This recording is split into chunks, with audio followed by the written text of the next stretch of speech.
एक डिस्कशन होगा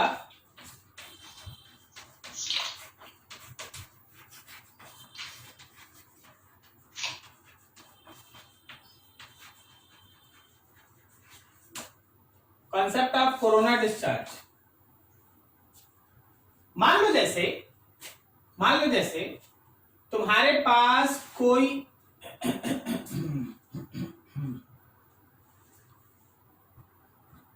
हम लोगों के पास एक छोटा और एक बड़ा स्फेरिकल कंडक्टर है, इसका रेडियस है R2, इसका रेडियस है R1, ठीक है। दोनों को आप कंडक्टिंग वायर से जोड़ दिए, इस पे चार्ज मौजूद है Q1, इस पे चार्ज मौजूद है Q2। क्या बोलता है, दोनों को कंडक्टिंग वायर से जोड़ दिए, दोनों का क्या सेम चार्ज। पागल हो गया। Potential of one is equal to potential of two. तो पोटेंशियल है k Q1 by R1 k Q2 by R2, सही है ना। k के काट मत देना, k के काट मत देना, k को लिखना है 1/4 पाई epsilon not Q1 by R1 1/4 pi epsilon not Q2 by R2। केवल एप्सिलॉन नॉट को कैंसिल करो, 1/4 पाई R1 Q1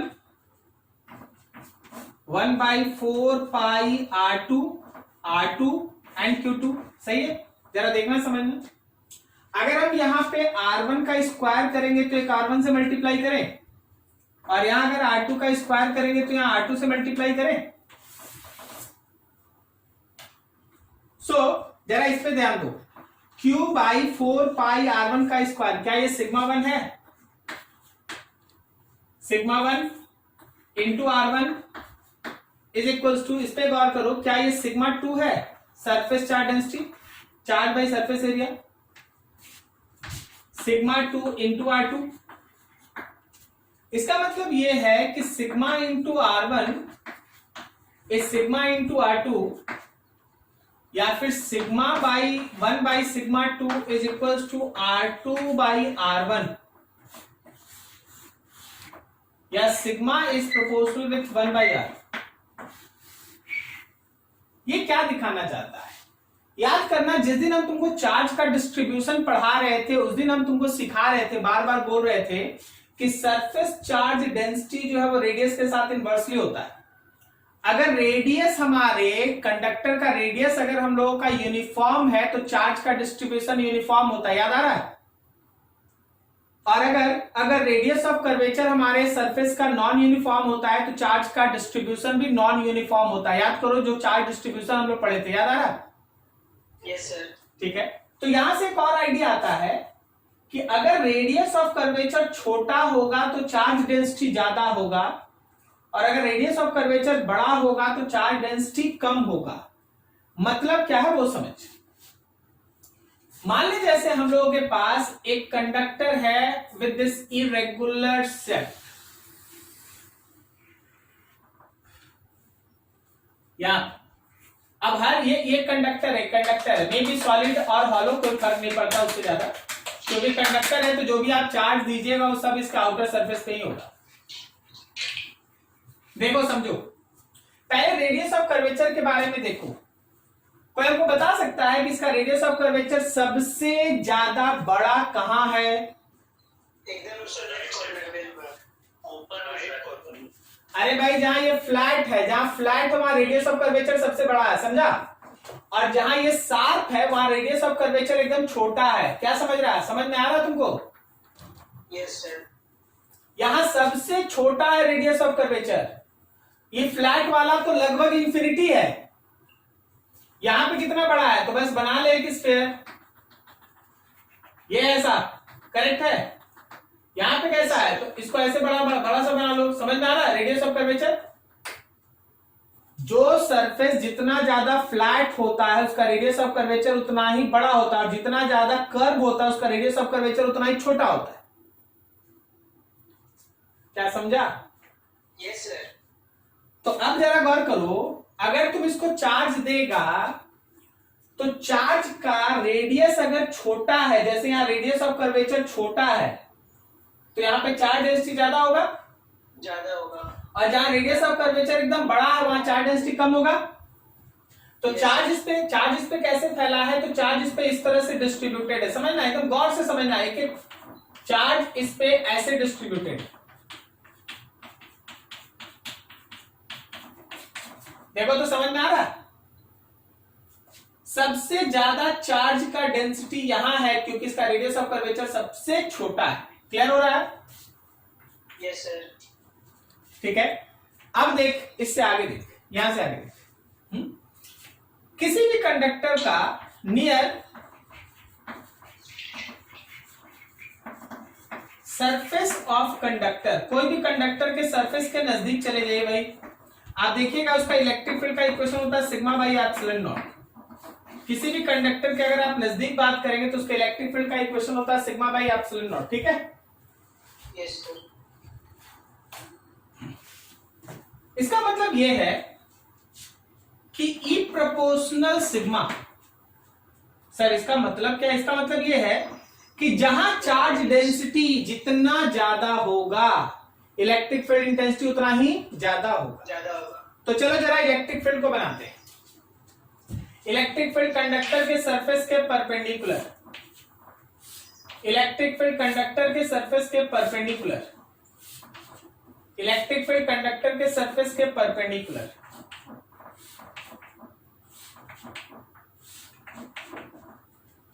कंडक्टर के सरफेस के परपेंडिकुलर बना लो।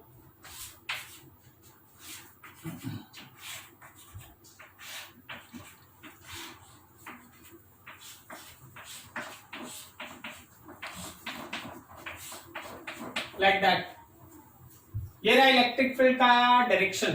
ठीक है, अब हम तुम्हारे सामने दो पॉइंट लिखते हैं, उस पॉइंट को समझो। मान लो इस पॉइंट को हम लिख दिए हैं P,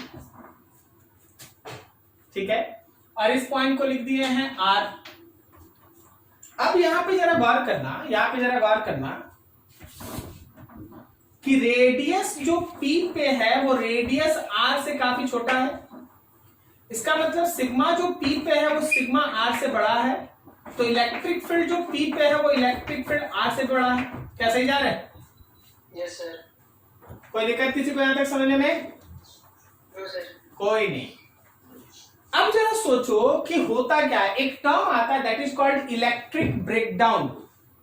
इलेक्ट्रिक ब्रेकडाउन क्या होता है उसको आप ऐसे समझिए। ठीक है, इलेक्ट्रिक ब्रेकडाउन को थोड़ा समझिए। हमको यहां जगह चाहिए, देखिए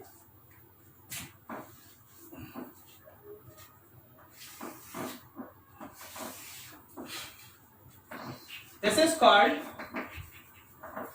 इलेक्ट्रिक ब्रेकडाउन। मान लीजिए जैसे हम लोगों के पास यहां पे एक इलेक्ट्रिक फील्ड अप्लाइड है, तो इलेक्ट्रिक फील्ड अगर अप्लाइड है तो यहां पे एक मॉलिक्यूल होगा डाइलेक्ट्रिक का जिसका माइनस इधर प्लस इधर होगा। याद आ रहा है, डाइलेक्ट्रिक में बताए थे। Yes sir. तो पॉजिटिव पे फोर्स लग रहा है राइट की तरफ और निगेटिव पे फोर्स लग रहा है लेफ्ट की तरफ। जैसे जैसे आप इलेक्ट्रिक फील्ड को बढ़ाइएगा, सुनिएगा बहुत ध्यान से, फोर्स बढ़ेगा। जैसे जैसे आप इलेक्ट्रिक फील्ड को बढ़ाइएगा वैसे वैसे फोर्स बढ़ेगा और धीरे धीरे मॉलिक्यूल का जो शेप है, धीरे धीरे मॉलिक्यूल का जो शेप है वो टूटने के कगार पे पहुंच जाएगा। क्या समझ रहा है? अरे खींचते जाएगा खींचते जाएगा खींचते जाएगा, कभी ना कभी तो टूटेगा। एक क्षण ऐसा आएगा कि ये बीच वाला टूट जाएगा, ये प्लस इधर चला जाएगा माइनस इधर आ जाएगा। क्या समझा? Yes sir. जिस मैक्सिमम इलेक्ट्रिक फील्ड को, सुनना बहुत ध्यान से, जिस मैक्सिमम इलेक्ट्रिक फील्ड को कोई एक सिस्टम अपने अंदर रोक सकता है विदाउट ब्रेकडाउन, उसको कहते हैं डाइलेक्ट्रिक स्ट्रेंथ। किसी भी मीडियम का डाइलेक्ट्रिक स्ट्रेंथ का मतलब होता है कि मीडियम अपने अंदर मैक्सिमम कितना इलेक्ट्रिक फील्ड सस्टेन कर सकता है, रोक सकता है। ठीक है, that is called dielectric strength. अब सोचो, अगर तुम्हारा applied electric field dielectric strength से थोड़ा भी ज्यादा हो गया, अगर तुम्हारा applied electric field dielectric strength से थोड़ा भी ज्यादा हो गया, तो जो मीडियम है, जो मीडियम का मॉलिक्यूल्स है, वो बीच से ब्रेक कर जाएगा, टूट जाएगा, and this phenomenon is called dielectric breakdown. क्या समझे? Yes sir. कोई दिक्कत दो वर्ड में? डाइलेक्ट्रिक ब्रेकडाउन का मतलब है कि इतना मैक्सिमम आप इलेक्ट्रिक फील्ड अप्लाई कर दिए हैं कि मीडियम का पार्टिकल ब्रेक करके अपने आयंस में टूट गया। आयंस कहने का मतलब प्लस अलग हो गया, माइनस अलग हो गया, माइनस इधर चला, प्लस इधर चला। This is called dielectric breakdown. जिस मैक्सिमम इलेक्ट्रिक फील्ड को कोई मीडियम अपने अंदर सस्टेन कर लेता है विदाउट डाइलेक्ट्रिक ब्रेकडाउन, उसको कहते हैं डाइलेक्ट्रिक स्ट्रेंथ। डाइलेक्ट्रिक स्ट्रेंथ का मतलब मैक्सिमम इलेक्ट्रिक फील्ड जिसको मीडियम अपने अंदर रोक ले, और डाइलेक्ट्रिक ब्रेकडाउन का मतलब अगर मैक्सिमम इलेक्ट्रिक फील्ड से थोड़ा भी आप एक्सीड कर जाएंगे तो मीडियम का मॉलिक्यूल अपने कॉरस्पॉन्डिंग आयंस में टूट जाएगा, आयंस में टूट जाएगा। This is called dielectric breakdown. कोई दिक्कत नहीं यहां? अब यहां आओ, लगातार तुम इसको बाहर से चार्ज देते जाओ, देते जाओ, देते जाओ, देते जाओ। क्या जिंदगी भर चार्ज देते जाएगा तो सब चार्ज ही रख लेगा क्या? नहीं ना, इसका भी इतना कैपेसिटेंस है। बिल्कुल। अब देख कैपेसिटेंस क्यों डिफाइंड होने लगता है। जब तुम किसी कंडक्टर को चार्ज देता है उसके चारों तरफ इलेक्ट्रिक फील्ड बढ़ता है। अब एयर का डाइलेक्ट्रिक स्ट्रेंथ हम आपको लिख देते हैं। एयर का डाइलेक्ट्रिक स्ट्रेंथ होता है 3 इंटू 10⁶ न्यूटन पर कूलम अप्रॉक्स। इसका मतलब यह है कि अगर एयर में 3 इंटू 10⁶ न्यूटन पर कूलम तक इलेक्ट्रिक फील्ड आप अप्लाई करते हैं तो वहां डाइलेक्ट्रिक ब्रेकडाउन नहीं होगा। लेकिन अगर आप उससे ज्यादा अप्लाई कर देते हैं तो एयर का मॉलिक्यूल टूट जाएगा आयंस में और डाइलेक्ट्रिक ब्रेकडाउन हो जाएगा, चार्ज का लीकेज हो जाएगा। सोचना इसको तुम लगातार चार्ज देते जाओ, बगल बगल का इलेक्ट्रिक फील्ड बढ़ते जाएगा। Yes sir. एक समय आएगा कि यहां भी है ना डाइलेक्ट्रिक ब्रेकडाउन हो जाएगा। हाँ सर। बता सबसे पहले डाइलेक्ट्रिक ब्रेकडाउन कहां होगा? सर जो एकदम छोटा वाला पॉइंट है। हाँ ठीक है। क्यों होगा? क्योंकि सर वहां का इलेक्ट्रिक फील्ड सबसे ज्यादा है। क्या समझा? Yes yes. अगर हम इस कंडक्टर को लगातार चार्ज देते जाएं तो सराउंडिंग मीडियम में डाइलेक्ट्रिक ब्रेकडाउन कोई ना कोई इंस्टेंट पे होगा, लेकिन सबसे पहले होगा पी पे। पी का मतलब है sharper end of conductor. P का मतलब है शार्पर एंड ऑफ कंडक्टर। हर एक कंडक्टर में कोई ना कोई शार्पर एंड होता है स्फीयर को छोड़ के। स्पेयर छोड़ दीजिए, कुछ भी उठा लीजिए, सिलेंडर उठा लीजिए, प्लेट उठा लीजिए, कुछ भी उठा लीजिए, आप अपना पेन कॉपी कुछ भी उठा लीजिए, आप देखिएगा उसमें एक कोना होगा। ठीक है, कोना मतलब शार्पर एंड का मतलब है कि उसका रेडियस ऑफ कर्वेचर काफी कम है, और अगर रेडियस ऑफ कर्वेचर कम है तो वहां सिग्मा बड़ा है, और अगर सिग्मा बड़ा है तो इलेक्ट्रिक फील्ड बड़ा है। अगर आप उस कंडक्टर को लगातार चार्ज देंगे तो चार्ज का सबसे पहला लीकेज उसके शार्पर एंड से ही होगा। चार्ज का सबसे पहला लीकेज यहां शार्पर एंड से होगा। क्या तुमको ये लाइन समझ में आया? Yes sir. This phenomenon is called corona discharge. इसी को कोरोना डिस्चार्ज कहते हैं। The phenomenon of leakage of charge from sharper end of conductor is called corona discharge. किसी भी कंडक्टर के शार्पर एंड से जो चार्ज का लीकेज होता है उसी को हम लोग कोरोना डिस्चार्ज कहते हैं। और उसके पीछे का जो फिजिक्स है वो एक एक लाइन आपको समझाया गया। नोट कीजिए अच्छा से, 2-3 चीजें उसका हमका डेफिनेशन लिखाएंगे हम। इलेक्ट्रिक ब्रेकडाउन क्या होता है, डाइलेक्ट्रिक स्ट्रेंथ क्या होता है, नोट करो। हम लिखाएंगे अभी, डेफिनेशन लिखना होगा। चलो थोड़ा लिखो तो सब कोई, थोड़ा लिखो, अपने अपने कॉपी पे लिखो। Electric breakdown, sorry dielectric strength लिखो। Dielectric strength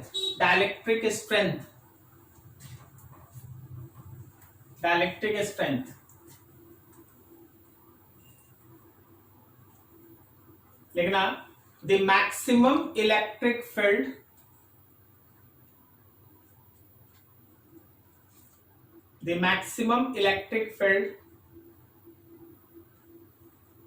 which can be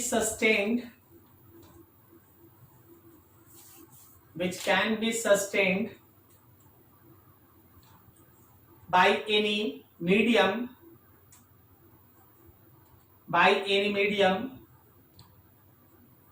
before electric breakdown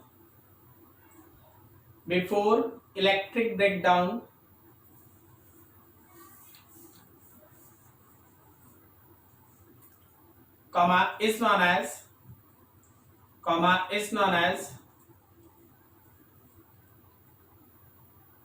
dielectric strength of that medium, is known as dielectric strength of that medium. Strength बोले सर। हाँ, स्ट्रेंथ बोले, strength, dielectric strength of that medium.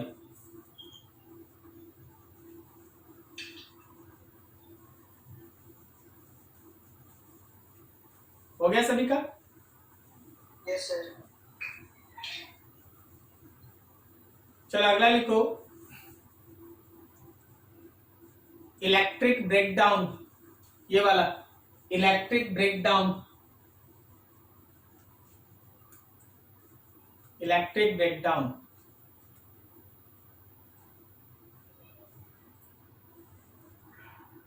Dash देके लिखना। when applied electric field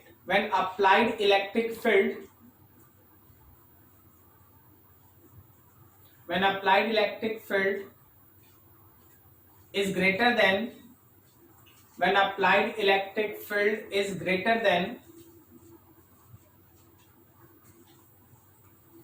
dielectric strength of medium,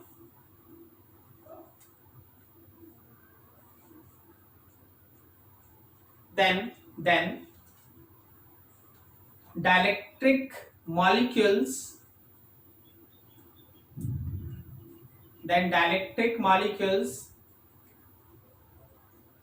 will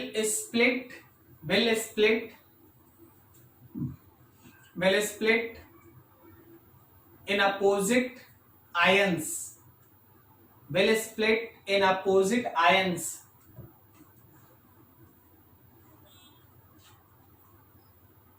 First up, this is called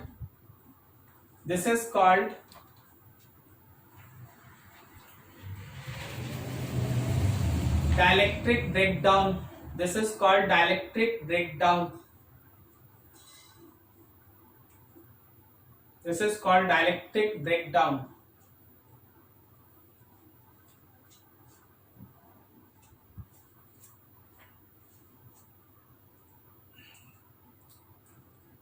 sir dielectric breakdown बोले कि electric breakdown? कुछ भी लिख दो, दोनों सही। ठीक है। तुम समझ गया ना? Yes sir. अगला लिखो कोरोना डिस्चार्ज।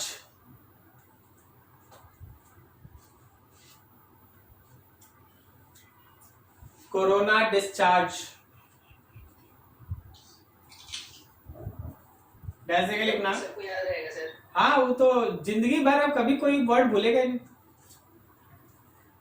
लिखना, the phenomenon of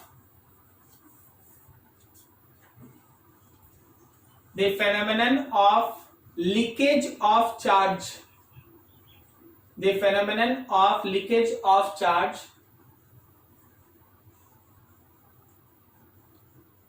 from sharper end of conductor. The phenomenon of leakage of charge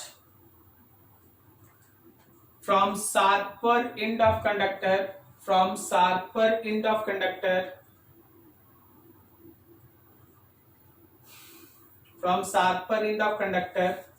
comma, is known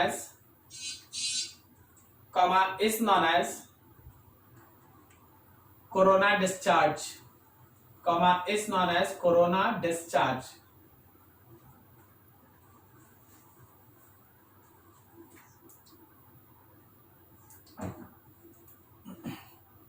हो गया? तो ये पूरा का पूरा टॉपिक था आपके सामने। आई होप सो कहीं कोई दिक्कत नहीं है, अगर कोई डाउट है तो पूछ लो, बाकी रफ करेंगे, आगे बढ़ेंगे। इसको जरूर लिख लेना, एयर का डाइलेक्ट्रिक स्ट्रेंथ 3 इंटू 10⁶ न्यूटन पर कूलम। इससे ज्यादा इलेक्ट्रिक फील्ड आप एयर में नहीं अप्लाई कर सकते, इससे ज्यादा इलेक्ट्रिक फील्ड आप एयर में अप्लाई नहीं कर सकते, क्लियर है? इससे ज्यादा अप्लाई कीजिएगा चार्ज लीक कर जाएगा। तुम लोग कभी देखा स्पार्क प्रोड्यूस होते हुए देखा है? Yes sir. अच्छा, स्पार्क जो प्रोड्यूस होता है उसमें तार होता है, वायर होता है, वो स्ट्रांगली बंधा हुआ होता है कि लूज होता है? लूज होता है। वेरी गुड, यही खेल है। तो जरा समझना सबको यहाँ पे ध्यान से। मान ले जैसे इन दोनों के बीच एक हाई पोटेंशियल का डिफरेंस है, जब आप इनको एक सर्टेन डिस्टेंस पे रखते हैं तो डिस्टेंस देखना, याद रखना, E इक्वल्स टू होता है V बाई आर। V तो कांस्टेंट है। अब आप जैसे जैसे इसको नजदीक लाइएगा R घटेगा, R घटने से E बढ़ेगा कि घटेगा? बढ़ेगा। जब ये बहुत नजदीक होता है, बहुत नजदीक, देखो दो तार को दूर दूर रखना, स्पार्क प्रोड्यूस नहीं होगा। जब तुम नजदीक लाएगा ना, एकदम नजदीक लाएगा, तब स्पार्क होगा। सर आवाज कटने लगा। हम बोल रहे हैं कि जब तुम दो तार को बहुत दूर दूर रखता है ना तो स्पार्क नहीं होता है, जब तुम इसको नजदीक लाता है, बहुत नजदीक ले आता, तब स्पार्क होता है। सही है?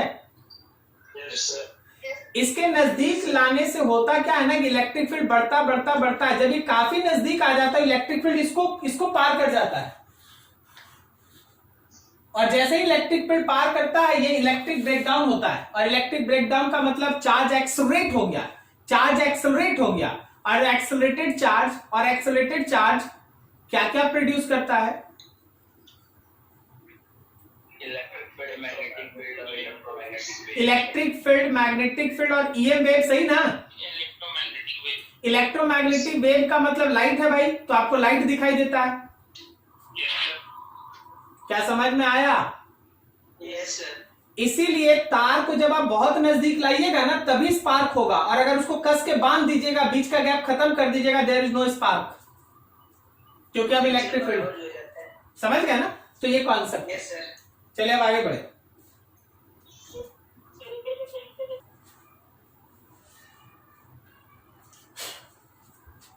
चलो देखो अगला section, next discussion.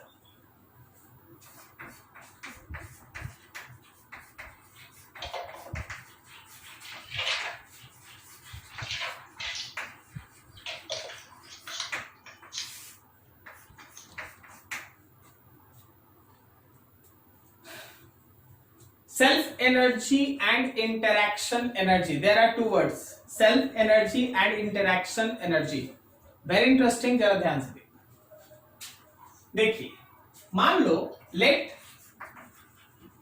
any spherical conductor is charged.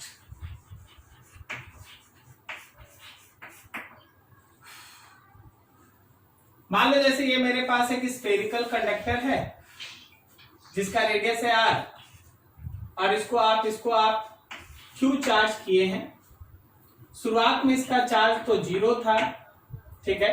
शुरुआत में इसका चार्ज 0 था, किसी इंस्टेंट पे इसका चार्ज Q था, और जब आप इनफाइनाइट टाइम के बाद बात किए तो ये Q है। क्लियर है? तो जब आप इसको चार्ज कर रहे थे, जरा सोचिएगा, जब आप इसको चार्ज कर रहे थे तो भी तो आपको काम करना पड़ा था ना? Yes sir. क्योंकि आपको एक बैटरी लगाना पड़ा होगा, बैटरी लगातार चार्ज सप्लाई किया होगा, तो बैटरी काम किया होगा, बैटरी के काम का कुछ हिस्सा वहां एनर्जी के फॉर्म में स्टोर हुआ होगा। क्या सही बोल रहे हैं? Yes sir. जब किसी बॉडी का अपना चार्ज के दौरान, when this body is self charged, during charging,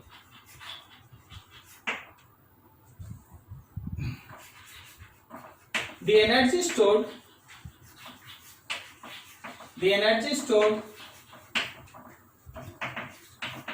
is called self energy. उसको हम लोग सेल्फ एनर्जी कहते हैं। जब हम लोग इसको चार्ज करेंगे तो चार्जिंग के दौरान जो एनर्जी इसके ऊपर स्टोर्ड होगा उसी को हम लोग सेल्फ एनर्जी कहते हैं। self energy, and that self energy of spherical shell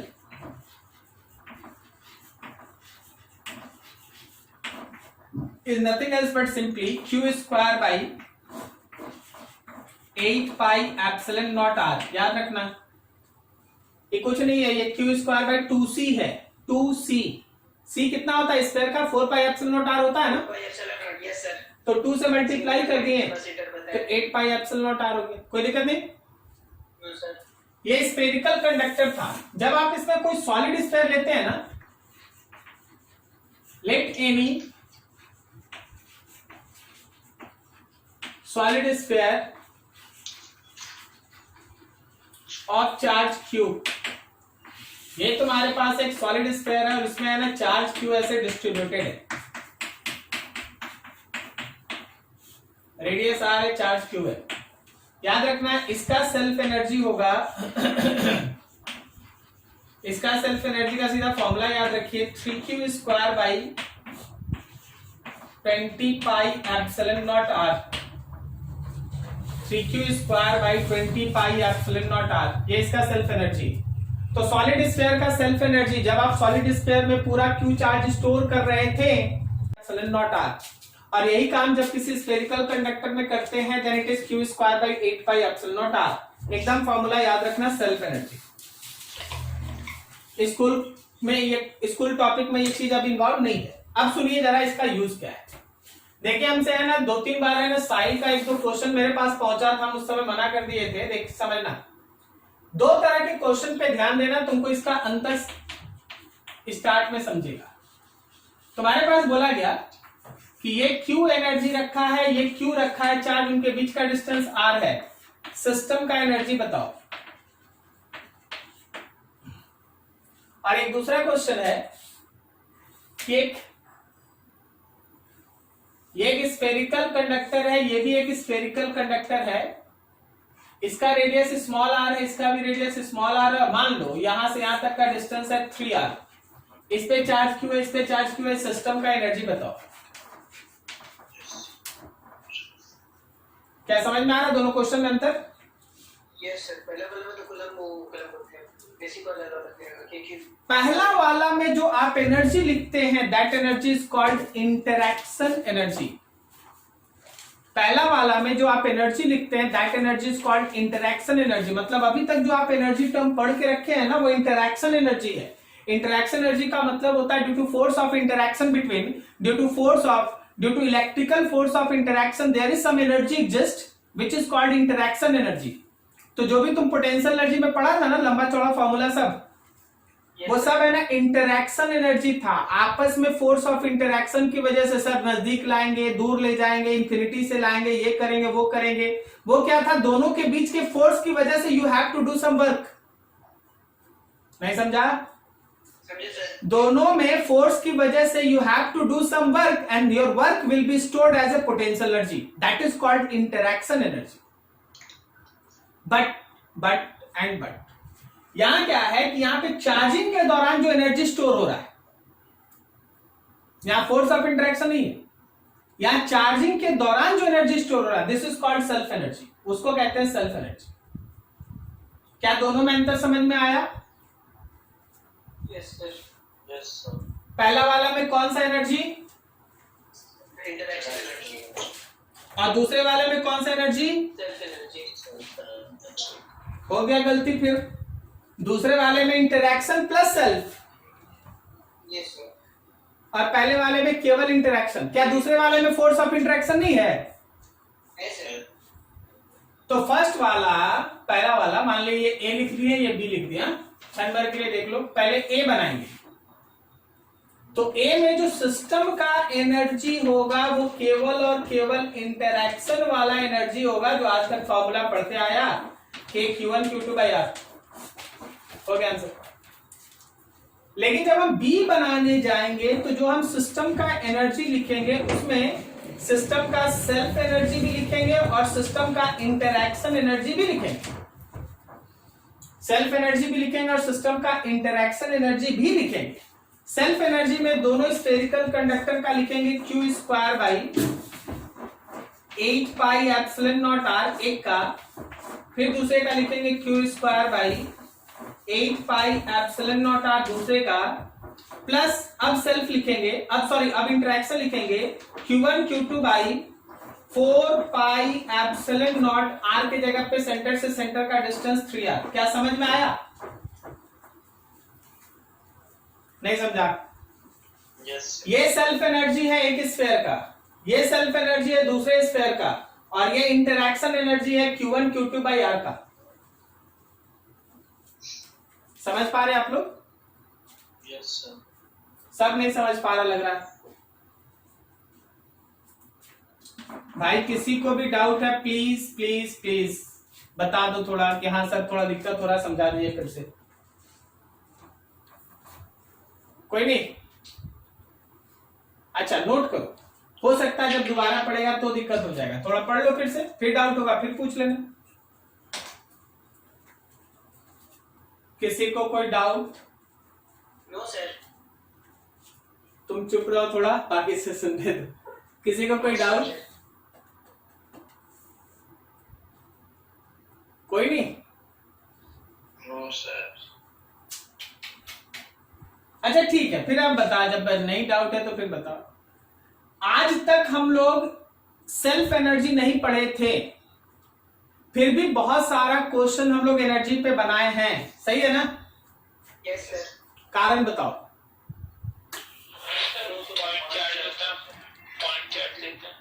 point charge लेते थे, और एकदम सही बोला। और दूसरा सर बॉडी पे चार्ज हम लोग डालते नहीं थे, पहले से चार्ज रहता है। तो यार तुम डाला थोड़ी ना, पहले से चार्ज करके दिया है, ठीक है। दूसरा कारण है कि जितना भी न्यूमेरिकल है ना सब चेंज पे बेस्ड है। चेंज कहने का मतलब देखो, नजदीक लाएंगे, शुरुआत में इतना एनर्जी, बाद में इतना एनर्जी, कुछ निकालो। Yes sir. तो सेल्फ एनर्जी कांस्टेंट रह जाता है। सेल्फ एनर्जी कांस्टेंट रह जाता था, और आप नहीं भी लिखते थे तो भी वो अंदर ही अंदर कट जाता था। समझ में आया क्या? Yes sir. Yes sir. तो जितना भी अभी तक आप न्यूमेरिकल बनाते थे ना, उसमें या तो पॉइंट चार्ज होता था, नहीं तो चेंज इन एनर्जी पे बेस्ड होता था। इस वजह से अगर आप सेल्फ एनर्जी नहीं भी लेते थे तो भी आपका आंसर आता था। लेकिन अभी क्वेश्चन में क्या है, तुमसे बोला गया टोटल एनर्जी लिख रहे हैं, and the dimension is given. अगर डायमेंशन दिया है तो you have to think about that self energy. अगर डायमेंशन नहीं दिया है तो भाई चल इंटरेक्शन एनर्जी कोई इशू नहीं। एक मान ले स्क्वायर बना दिए, और चारों स्क्वायर के चारों वर्टेक्स पे रख दिए पॉइंट चार्ज, और बोले चलो जी सिस्टम का एनर्जी निकालो। तो इंटरेक्शन वाला फॉर्मूला लगा देंगे, के Q1 Q2 बाई R12, के Q1 Q3 बाई R13, के Q1 Q4 by R14, plus के Q2 Q3 by R23, plus के Q2 Q4 by R24, plus के Q3 Q4 बाई R34। समझ में आया? ये पूरा फॉर्मूला इंटरेक्शन है। लेकिन वही क्वेश्चन अगर स्क्वायर बना दे और हर वर्टेक्स पे एक एक स्फीयर रख दे, समझ में आ रहा? स्फीयर रख दे, यस सर। तो कुछ ऐसा दिख जाता। तो होता क्या कि जो इंटरेक्शन वाला पार्ट है वो तो लिखना ही पड़ता, और साथ में चारों स्फीयर के लिए Q square by 8 epsilon naught R, Q square by 8 epsilon naught R, plus Q square by 8 epsilon naught R, plus Q square by 8 epsilon naught R लिखना पड़ता एज ए सेल्फ एनर्जी। समझ में आ रहा है? तो ये था भाई इसका कॉन्सेप्ट। चलिए रखिए इसको अच्छे से, ध्यान में रखिएगा, क्वेश्चन आते रहता है, आप देख चुके हैं।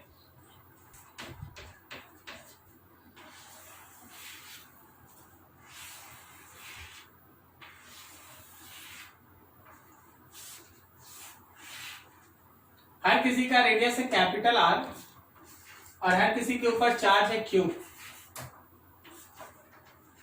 Find you of system. चलो बना दो, फाइनल आंसर बताओ।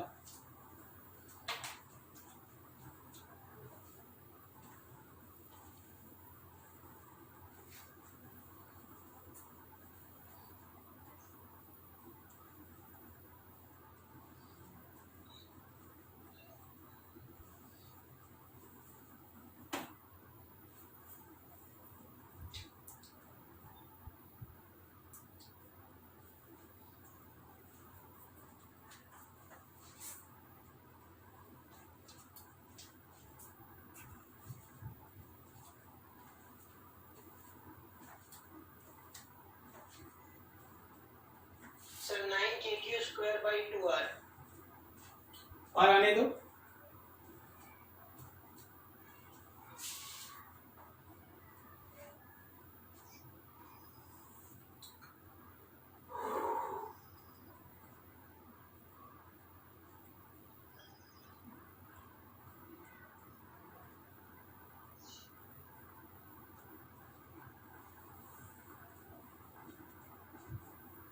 फटाफट फटाफट आंसर बताओ, आंसर बताओ। सर 6kq² 6kq² तो 6 से तो आप 3 भी कर सकते हैं ना। Yes 9kq²2r। Yes sir 9kq²2r है। अभय का 6 आया ना, चेक करो बनाओ फटाफट। सर जो इंटरेक्शन एनर्जी हो जाएगा वो तो बताया था, डायरेक्टली लिख देते 3kq²2r, और जो सेल्फ एनर्जी हो जाएगा q²8πε0r × 3। डिस्टेंस में हो सकता है आप लोग गड़बड़ कर रहे हैं। इंटरेक्शन जब लीजिएगा तो k 2r ऐसा करके 3 है इंटरेक्शन में,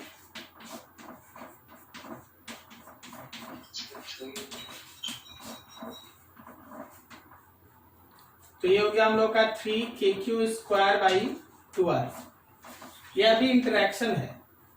जब आप इसका सेल्फ लिखिएगा तो सेल्फ में जो होता है q²/8πε0r, ये तो kq²/2r है ना। ये समझ में आ रहा है, k मतलब 1/4πε0। तो क्या हम लोग सेल्फ में तीनों के लिए kq²/2r को 3 से मल्टीप्लाई कर दे, तीनों के लिए एक एक करके। अब आप दोनों को जोड़ दीजिए u टोटल, तो इंटरेक्शन का हो गया 3kq²/2r प्लस 3kq²/2r। तो ये कितना हो गया यार, 3kq²/r। यही ना आंसर है। कहां से 9 6 15 कर रहा।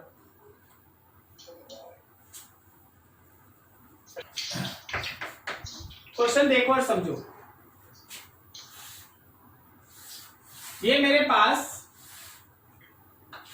पास एक मेटालिक इनफाइनाइटली लार्ज प्लेट है।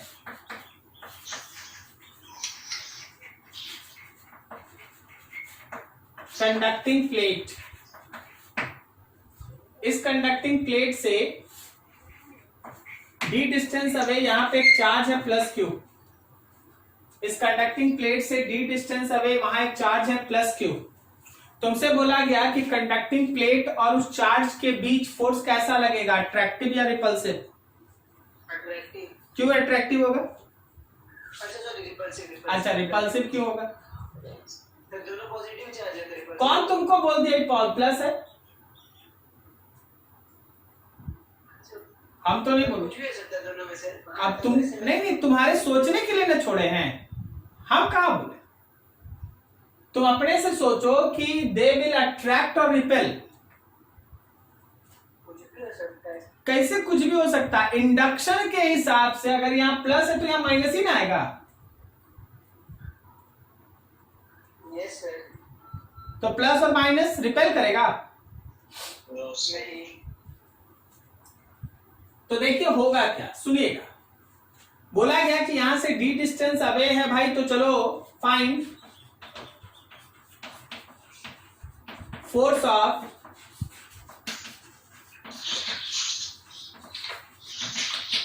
Interaction on +q charge. +q charge पे फोर्स ऑफ इंटरैक्शन। तो देखो इसका एक बहुत ही ट्रिकी अप्रोच है जिससे तुम इसका आंसर तुरंत निकाल सकता है ऐसे क्वेश्चन में। याद रखिएगा ये चार्ज नहीं दिया हुआ है, ये कोई सीट नहीं है जो आप कैपेसिटर में सीट पड़े, ये सीट नहीं है। ये गॉसेस थ्योरम का सीट नहीं है कि जो पहले से चार्ज है उसका इलेक्ट्रिक फील्ड लिख दिए σ/2ε0। ये न्यूट्रल है, सामने में एक चार्ज है। तो उस चार्ज की वजह से देख बनाने का तरीका है, उस चार्ज की वजह से इस इनफाइनाइटली लार्ज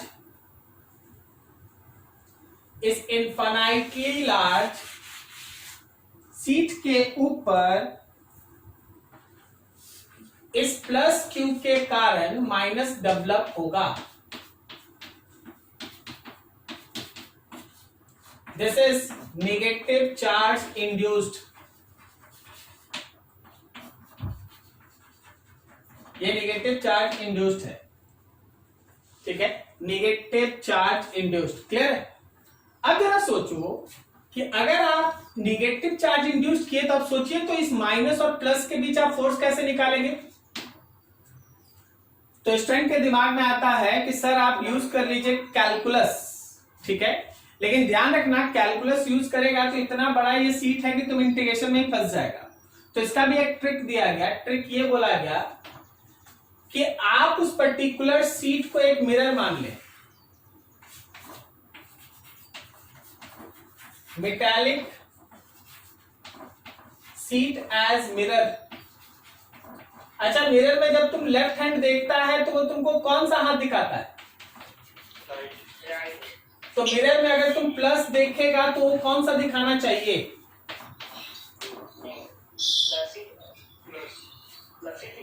नहीं, यही तो ट्रिक है। हम क्यों पूछे कि राइट दिखाएगा तो क्या दिखेगा? लेफ्ट। तो मिरर में याद रखना कि अगर तुम्हारे प्लस है तो तुम जस्ट मिरर के पीछे माइनस मानो, इक्वल डिस्टेंस पे। अब तुम ये सोच लो, now you can assume that